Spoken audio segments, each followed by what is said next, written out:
Vamos a recibir a nuestros próximos invitados y queremos agradecerles que estén aquí con nosotros porque obviamente vamos a continuar con el tema y en este caso para ampliar un poco la cuestión recién con el doctor Bonicalzi nos centrábamos en el hecho de lo que ocurrió en River y en la denuncia realizada a través de Avivi por estos casos en particular. Le damos la bienvenida a nuestros invitados. En primer lugar quiero saludar al doctor Enrique Cabrera. Doctor, bienvenido, muchísimas gracias abogado penalista. Y además saludar a quien está a su lado, que es la defensora del pueblo de Avellaneda, María Laura Garibaldi. Gracias por venir. No, gracias a ustedes por invitarnos. Bueno, lo primero es, veníamos recién hablando en la pausa respecto de los diferentes casos que se han ido dando, pero vamos a ir tratando de desmenuzar las diferencias y algunas cuestiones, sobre todo puntuales en el caso de lo que pasó con Independiente. Le voy a preguntar a la defensora primero porque tiene que ver con algo que ocurre en Avellaneda, en su territorio. ¿Desde qué lugar, desde la Defensoría, ustedes tienen acción sobre un episodio como este? Bueno, nosotros estamos para proteger derechos, ¿sí? Controlar a los funcionarios públicos, en la tarea que ellos realizan. Y bueno, cuando llega el caso, yo me anoticio, voy a hablar con las autoridades del club, lo hago de oficio, me permiten el ingreso para hablar con los denunciantes y demás. A partir de que toma intervención la justicia y los servicios locales de protección a la minoridad, nosotros nos apartamos y pasamos a ser colaboradores. Bien. Por ejemplo, en denuncias que podemos recibir dentro de la Defensoría. En ese caso, acompañamos a las víctimas, al juez, a la fiscal, interferimos también en todo lo que tiene que ver con los papás, porque muchos chicos, yo por ejemplo en Independiente hay 2 menores de Avellaneda, claro. El resto son del resto del país. Claro. Y en estos casos no tenemos defensor nacional, que es todo un problema. Entonces estamos trabajando a través de ADPRA, que es la Asociación de Defensores del Pueblo de la República Argentina, donde desde el primer momento, un poquito me tocó coordinar esto, abrimos las puertas de todas las defensorías para aquellos padres que necesitaran algún tipo de contención, sea psicológica, sea asesoramiento jurídico, sea gestionar para poder estar cerca de sus hijos, y esa es la tarea que nos ocupa. Perdón, ¿no hay defensor nacional por puesto vacante o por falta de creación del cargo? No, el cargo está creado, lo que pasa es que lo tienen que designar y bueno, no se ponen de acuerdo. Es algo que se le debe a la sociedad y es necesario. En estos casos es fundamental que existan. Sí. Pero bueno, ya te digo, todos los defensores del pueblo de la República Argentina, que hoy asumieron 2 más, seremos unos 60 nada más, estamos trabajando en todas las provincias donde tenemos defensorías, y en las localidades a través de los consorcios y las de defensorías provinciales.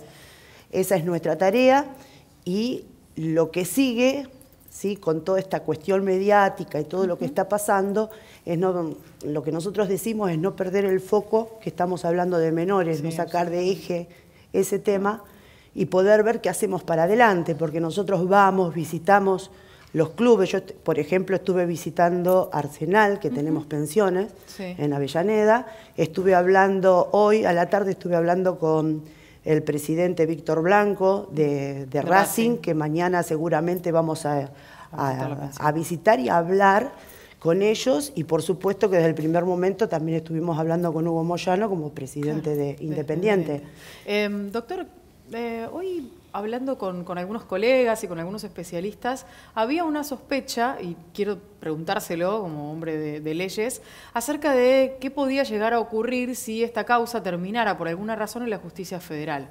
Y muchas suspicacias y sospechas, sobre todo viendo algunas otras causas en la justicia federal, de que si llega hasta ahí, finalmente, lo que decía recién la defensora, justamente se olviden de los chicos y todo termina en la nada.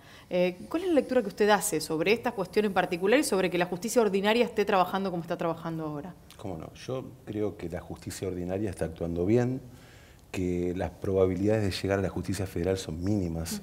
Yo no veo una causa federal como para que traspase la competencia, la verdad, interpreto que no. Salvo alguna coyuntura que pueda aparecer luego, pero en principio no. Es una causa netamente local de la provincia de Buenos Aires e interpreto que en virtud de lo que está ocurriendo últimamente, de las detenciones, de la infinidad de allanamientos y de la protección que se viene dando por lo menos hasta ahora respecto de los menores y el avance de la causa, está muy bien dirigida. Hay también un acompañamiento mediático que está concientizando, calculo, de una manera muy responsable a la ciudadanía, y interpreto que no va a haber justicia federal. Eso también de presumir que la justicia federal puede llegar a, entre comillas, embarrar la cancha, yo interpreto que no hay ningún mérito ni jurídico ni tampoco moral, si se quiere. Por ahí el planteo pasa porque la figura del presidente del Club Independiente al mismo tiempo es una figura de peso político a nivel sindical que está en cierta pelea con la justicia y con el gobierno, y por ahí el temor de que pase a la justicia federal sea que se embarre, que termina influyendo la política. Claro, ¿no? claro, como una especie de cruce entre causas, entre cuestiones y demás. Puede ser desde el punto de vista político e influencia política, pero en sí mismo mérito jurídico para el traspaso de competencias no hay. Decía usted que la justicia ordinaria está trabajando bien. Nosotros la veíamos a la fiscal Garibaldi, la verdad, con mucho empuje, decir que esto recién estaba empezando, que iban pocos días, entrevistar a todos los chicos, cuidarlos mucho, por sobre todas las cosas. 2 de los detenidos fueron trasladados ya a la cárcel. Empieza a haber... No conocemos los detalles, hay un secreto de sumario sobre la causa y demás, pero digo, empieza a haber verdaderamente contundencia en las pruebas que se están obteniendo para que estas personas que fueron detenidas permanezcan detenidas y siga avanzando en ese sentido esta causa. Yo creo que sí, modestamente, viéndolo de afuera, yo no estoy dentro de la causa, lógicamente, pero lo que uno puede divisar son casos lamentablemente demasiado comunes, que recién salen a la luz pública y está todo el mundo atrás también de esto en virtud de las características de los personajes que están ahí y las instituciones que están siendo investigadas. Pero en realidad lamentablemente hay un alto porcentaje de abusos, y la prueba que se requiere en estos casos es en principio mínima, es decir, basta que la víctima sea creíble a través de una cámara Gesell, que expliquemos un poquito de la cámara Gesell. Lo que es un cuerpo interdisciplinario con psicólogos, psicopedagogos, criminólogos, donde a través de la entrevista con la víctima determinan 2 cosas. Una, si no está fabulando, es decir, si está creando su propia historia, que no ocurrió. Y la otra es si no hay incidencia respecto de un tercero que lo involucra y lo incide como para que diga esa historia, que de por sí es inventada. Si eso está soslayado, ya la justicia tiene mérito como para avanzar con la causa y dejarlo detenido. Porque no nos olvidemos que estos son delitos que en principio no permiten la excarcelación. Por tanto, durante el proceso quedan detenidos y luego, se verificará ciertos elementos como para que haya otra prueba de fuente independiente como para la condena. La condena, exactamente. Pero en principio eso es válido, ¿no? No podemos no hacernos eco de lo que está pasando desde los últimos 3, 4 días, y queremos saber qué valoración hacen ustedes de las denuncias que surgieron hacia colegas periodistas y algún que otro... Figuras públicas en general. Si favorecen, aunque se desmientan, si favorece porque se concientiza, si favorece o complica las cosas. Bueno, yo... Perdón, más allá, independientemente de que no... O sea, no sé si han tenido acceso a la causa, calculo que no, porque hay sumario. Sumario, claro. Como decía el doctor, nosotros estamos en contacto con el juez de la causa, con la fiscal, y de verdad se está trabajando con muchísima responsabilidad en la protección de los chicos. También el servicio local, que están haciendo un trabajo estupendo, y ellos hay que dejar que así sea. En cuanto a las cuestiones mediáticas, yo creo que perjudican en el sentido que justamente quitan el protagonismo a lo que tenemos que cuidar. Y tal vez se trate de eso nosotros no lo sabemos. Lo que sí vemos es que cuando uno habla con los clubes, con todos los presidentes, la preocupación es de todos. Y vemos también que hay un cierto, ¿cómo le puedes decir? Un cierto vacío, desprotección en cuanto a quién controla a estos chicos. Y en eso estamos trabajando. Hoy, y bueno, se los digo porque no salió en los medios, pero hoy estuvimos trabajando en un protocolo para todos los clubes que relacione, en este caso con niños y adolescentes, de cómo se tienen que manejar, cuáles son las leyes que los rigen, ¿cómo los vamos a proteger? ¿Cómo va a intervenir el Estado en todos los estamentos? ¿No? El servicio de protección integral a esos adolescentes. Eso se hizo desde la agrupación de defensores del pueblo del país. Desde ADPRA, desde el país. Había, por allí surgió también una presentación, uno a veces piensa que algunas personas pareciera que toman esto como una oportunidad para aparecer, pero digo, 2 presentaciones por parte de Héctor Baldás y Daniel Scioli para que hubiera algo parecido, una especie de protocolo para la protección.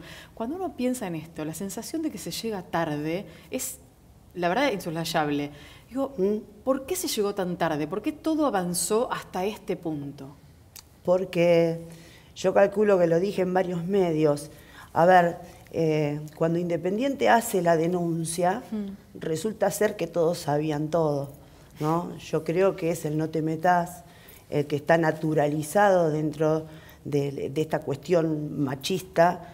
Y bueno, en ese sentido, la denuncia de Independiente nosotros las valoramos muchísimo porque pone en agenda un tema que es totalmente grave. Claro. Y que a partir de esto nosotros podemos empezar a trabajar y ver cuáles son las falencias. Y hay muchas incógnitas y cosas que también desde ADPRA la vamos a trabajar, que está trabajando el doctor Alejandro Amor, que es el presidente de nuestra asociación. Está trabajando también con AFA para firmar un convenio con todas las defensorías. Por ejemplo, a mí me surge la pregunta, ¿qué control tenemos sobre los representantes de esos chicos? Claro, ¿Qué evaluación se le hace a esa persona que va a estar continuamente en contacto con los menores? Claro. ¿Cómo manejamos? Esto se soluciona en una mesa de diálogo con gente que sepa del tema en cada, porque tiene muchísimas aristas el hecho de hablar de adolescentes.